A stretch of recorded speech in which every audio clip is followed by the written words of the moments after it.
Bismillahirrahmanirrahim. Assalamualaikum warahmatullahi wabarakatuh. Baik anak-anakku semua, SMBT Assalam Boarding School yang berbahagia, kelas 9 C dan D. Hari ini kita akan membahas tentang pusat-pusat keunggulan ekonomi yang ada di Indonesia. Sesungguhnya banyak pusat ekonomi yang ada di Indonesia, cuman pada bahasan kita hari ini yang akan kita bahas cuma 3 saja. Yang pertama adalah Freeport, kemudian perusahaan tambang minyak negara, dan batik. Ya, Freeport, apa itu Freeport? Kita akan tengok. Ini yang gambar di samping itu adalah gambar Freeport ya. Freeport ini adalah salah satu tambang yang ada di Papua Timika yang mengeksplorasi berupa emas, timah, dan yang lain-lainnya. Nah, PT Freeport ini adalah sebuah perusahaan afiliasi dari Freeport-McMoRan, Cooper, dan Gold Inc. PT Freeport Indonesia menambang, memproses, dan melakukan eksplorasi terhadap biji yang mengandung tembaga, emas, dan perak. Beroperasi di daerah dataran tinggi di Papua Mimika, Provinsi Papua, Indonesia. Freeport Indonesia memasukkan konsentrat yang mengandung tembaga, emas, dan perak ke seluruh penjuru dunia. Bisa dikatakan bahwa yang namanya PT Freeport ini yang dimiliki oleh Amerika, dan kita saat ini memiliki saham sekitar 53%.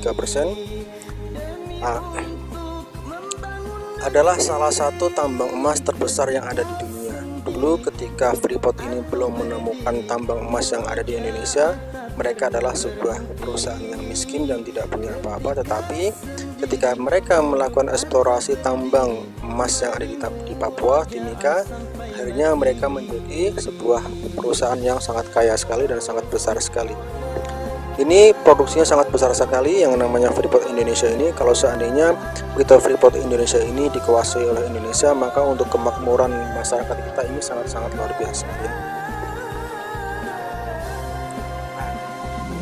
Ini yang di samping gambar ini dulunya adalah sebuah gunung. Tapi karena proses eksplorasi yang sangat lama sekali, akhirnya gunung yang tadinya menjulang sangat tinggi kemudian berubah menjadi sebuah legokan atau sebuah lubang raksasa yang sangat besar. Ini kalau seandainya gedung Burj Khalifa ya, tahu gedung Burj Khalifa? Burj Khalifa yang ada di Dubai adalah salah satu gedung tertinggi yang ada di dunia.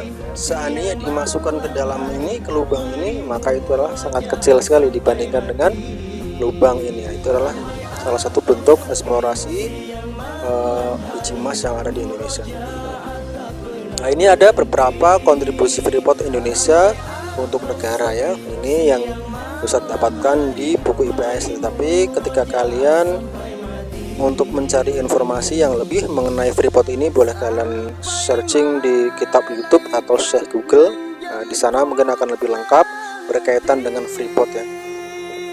Dan tentunya Freeport ini sangat kompleks sekali permasalahan yang ada di sana karena itu melibatkan kepentingan politik ya. Yang pertama, kontribusi Freeport Indonesia adalah satu, menyediakan lapangan pekerjaan bagi sekitar 24.000 orang Indonesia. Jadi sekitar 24.000 orang Indonesia ini bekerja di Freeport. Yang kedua, menanam investasi 8,5 miliar untuk pembangunan infrastruktur perusahaan dan sosial di Papua. 3. Freeport telah membeli sekitar 11,26 miliar barang dan jasa domestik sejak 1992. Dalam kurun waktu 4 tahun terakhir, Freeport telah memberikan kontribusi lebih dari 34,6 miliar dan dijadwalkan untuk berkontribusi lebih banyak bagi terhadap pemerintah Indonesia ya. Ini adalah sekilas tentang Freeport, dan untuk informasi yang lebih lanjut kalian bisa searching di buku-buku yang lain ya. Karena kalau untuk menjelaskan Freeport di Meet atau di Google Classroom ini sangat panjang sekali, mungkin menghabiskan waktu ya 2 hari untuk membicarakan tentang Freeport. Ini hanya sekilas tentang Freeport ya.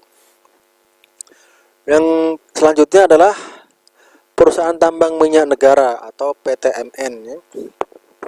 Jadi keunggulan ekonomi yang kedua adalah perusahaan tambang minyak negara. Di Indonesia ini perusahaan atau kilang-kilang minyak yang dimiliki oleh Pertamina ini ada banyak Cuman yang akan kita sebutkan di sini adalah hanya 7 ya. 7 yang akan kita bahas. Yang pertama adalah kilang Pangalan Brandan. Kilang tersebut milik Pertamina dengan nama Pertamina Unit Pengolahan 1 Pangalan Brandan, Sumatera Utara.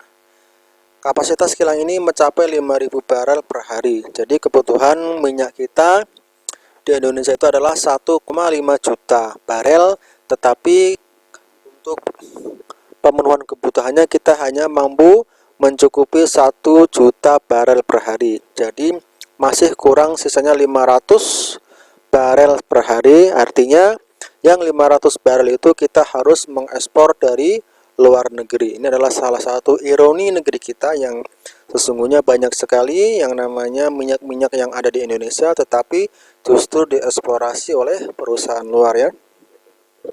Ini satu. Yang kedua adalah kilang Dumai atau Sepakning di Riau. Nah, di Riau ini adalah salah satu provinsi yang paling banyak atau paling kaya dalam minyaknya ya. Jadi minyak yang ada di Pulau Riau ini sangat banyak sekali ya. Ini kapasitas kilang Dumai mencapai 127.000 barel per hari. Berbagai produk bahan bakar minyak dan non bahan bakar minyak telah dihasilkan dari kilang Putri 7 Dumai dan telah didistribusikan ke berbagai pelosok tanah air dan mancanegara ya. Dan kilang ini dimiliki oleh Pertamina dengan nama Pertamina Unit Pengolahan 2 Dumai ya. Oke, yang itu yang kedua. Kemudian yang ketiga adalah kilang Cilacap. Nah, kilang Cilacap ini adalah salah satu kilang yang terbesar di Pulau Jawa dan ini mensuplai sekitar 60% kebutuhan minyak dan gas yang ada di Pulau Jawa ya. Ini adalah 60% kebutuhan BBM di Pulau Jawa ini disuplai dari kilang Cilacap, karena kilang ini bisa dibilang adalah kilang yang terlengkap fasilitasnya dan memiliki kapasitas yang cukup besar ya, ini 348.000 barel per hari ya. Dan ini cukup strategis. Ini letaknya di Cilacap. Kalian tahu Cilacap ya di mana ya? Oke. Baik. Cuman 3 aja yang akan kita bahas. Sebenarnya ada 7 kilang yang ada di Indonesia yang kita bahas, tetapi kita akan cicil aja, tidak usah banyak-banyak biar tidak bosen. Oke, yang ini cukup 3 kilang. Untuk selanjutnya adalah kilang-kilang yang lain dan batik akan kita bahas pada episode yang akan datang ya. Oke, Ustaz cukupkan. Mohon maaf bila ada salah kata. Billahi taufiq wal hidayah. Wassalamualaikum warahmatullahi wabarakatuh.